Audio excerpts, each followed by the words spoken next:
Hey everybody, Dr. G here. It's time to operate.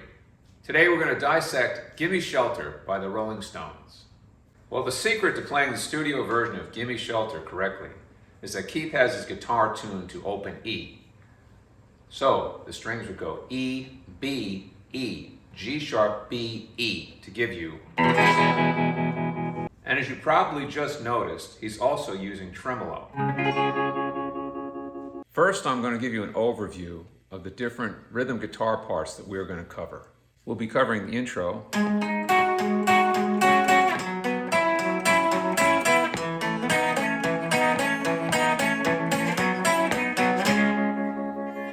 the verses,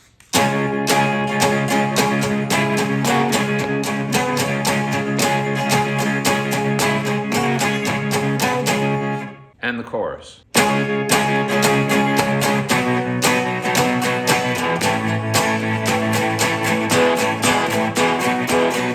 If you like what you hear on Guitar Riffs Played Right, please hit the subscribe button.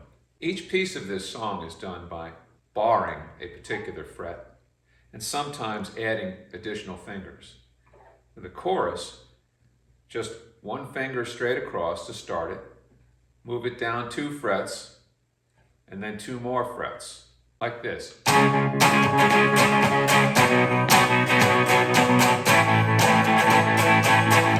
Coming back up on the chorus chords, he hits an open E chord back and forth with the A chord, and then an open E chord back and forth with the B chord, like this. He alternates that chorus piece with this one where he throws in chords from the intro.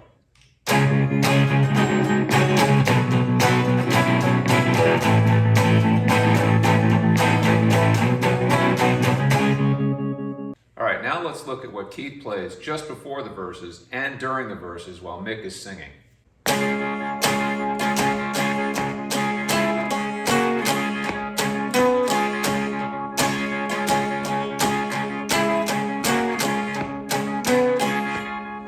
Okay, let's have a look at that C sharp chord with the variations. Starts like this.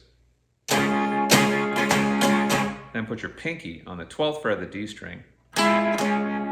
Now, middle finger on the 10th fret of the G string, ring finger on the 11th fret of the A string, and it ends with, which is 9th fret A string, 12th fret A string, 9th fret D string. So you get this. I'll do it slowly.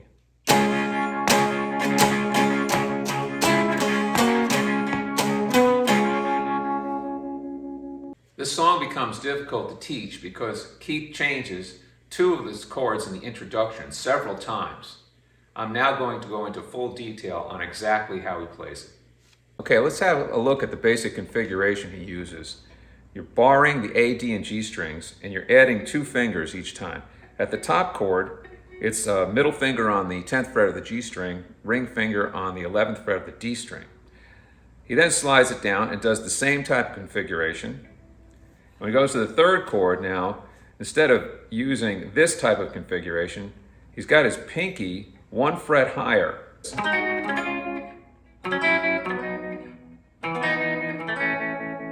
As a side note, Keith uses the same open E tuning and same fingering in another song that you know.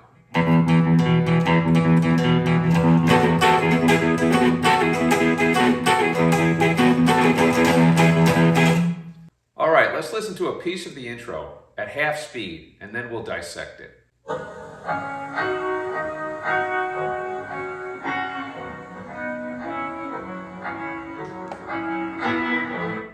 Keith plays this first chord 3 different ways in the introduction. So, the first 2 notes, 9th fret, A and D strings. Then he adds these 2 fingers and upstrokes it, and then hits the ring finger again on the D string. You get this. Okay, the latter part of the C sharp chord, first time through. Upstrum the middle finger on the 10th fret G string, ring finger on the 11th fret D string, and then hit the 9th fret A string to get this.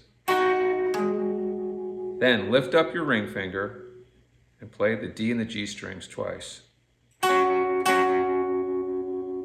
So again, slowly, the C sharp chord, first time through.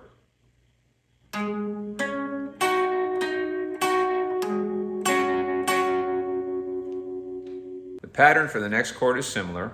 First two notes are with the bar, A string and D string. Then add these two fingers. Go back to the index finger on the A string.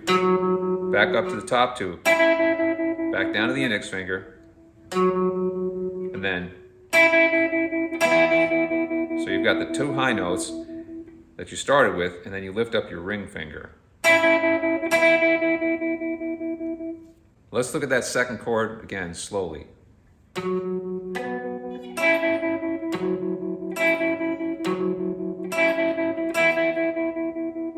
Then he goes down to the A chord, which is on the 5th fret.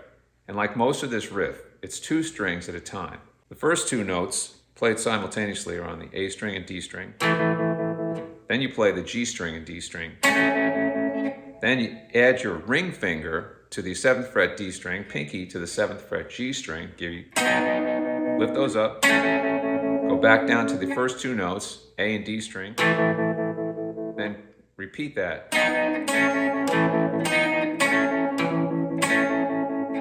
Then he goes up to the B chord again, and he's doing the same configuration that he did on the way down, but he starts with the D and G strings, bar notes, adds these two fingers, takes them off, then he hits the A string and D string together and slides it up to the 9th fret, again playing the A string and D string. Now I'm going to play the part of the chord pattern that is the same every time he plays it.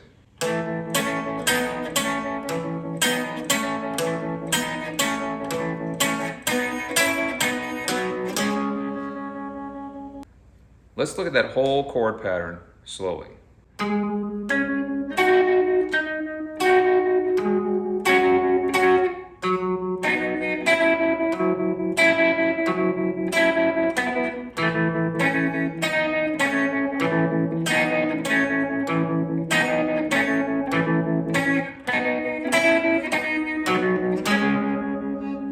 The second time around, the first chord is played a little differently. It starts the same with the first two notes, A string and D string, covered by the index finger. You then add your middle and ring fingers on the G and D strings.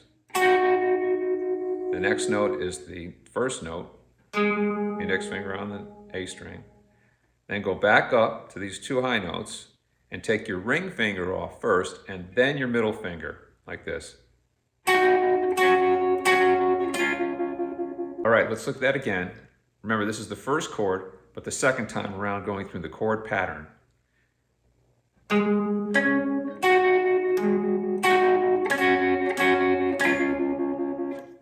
The second time through on the B chord is slightly different than the first time. So let's take a look at that second pass.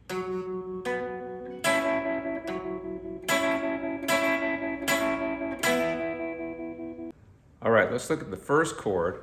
This is the third time through. It's a little different.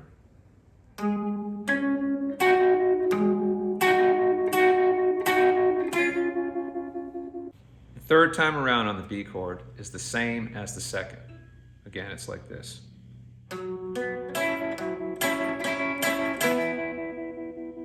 The earlier guitar riffs were played on the A, D, and G strings. Now we're going to switch over to the D, G, and B strings.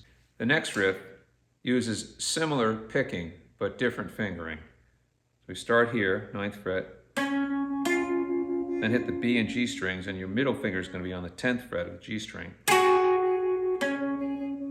Then pinky on the 12th fret G string. Then you're hitting the B and G strings again.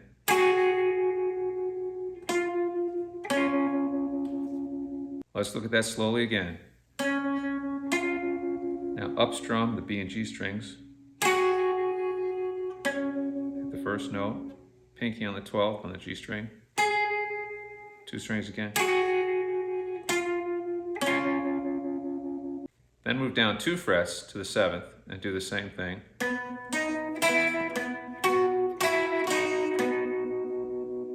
Then the picking and fingering pattern for the A chord on the 5th fret is the same, but remember now you're on the D, G, and B strings. And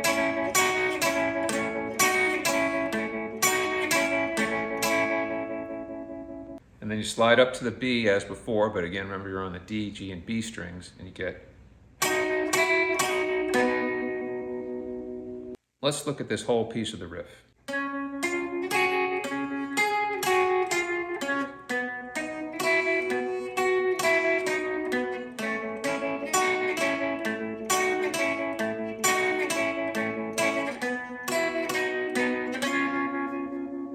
Remember, everything I showed you was done in open E tuning.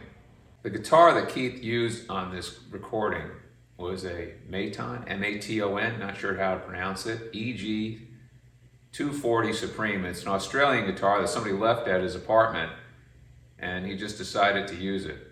That unusual guitar that Keith used, I don't have one, so I played it on a Musicraft Messenger, which was made famous by Mark Farner of Grand Funk, and this guitar was only put out in 1967 and 68. I hope you enjoyed the dissection of Gimme Shelter. This is one of many songs that proves that Keith is a master of rhythm guitar, and rhythm guitar is so important to making a song move. So crank it up and enjoy it.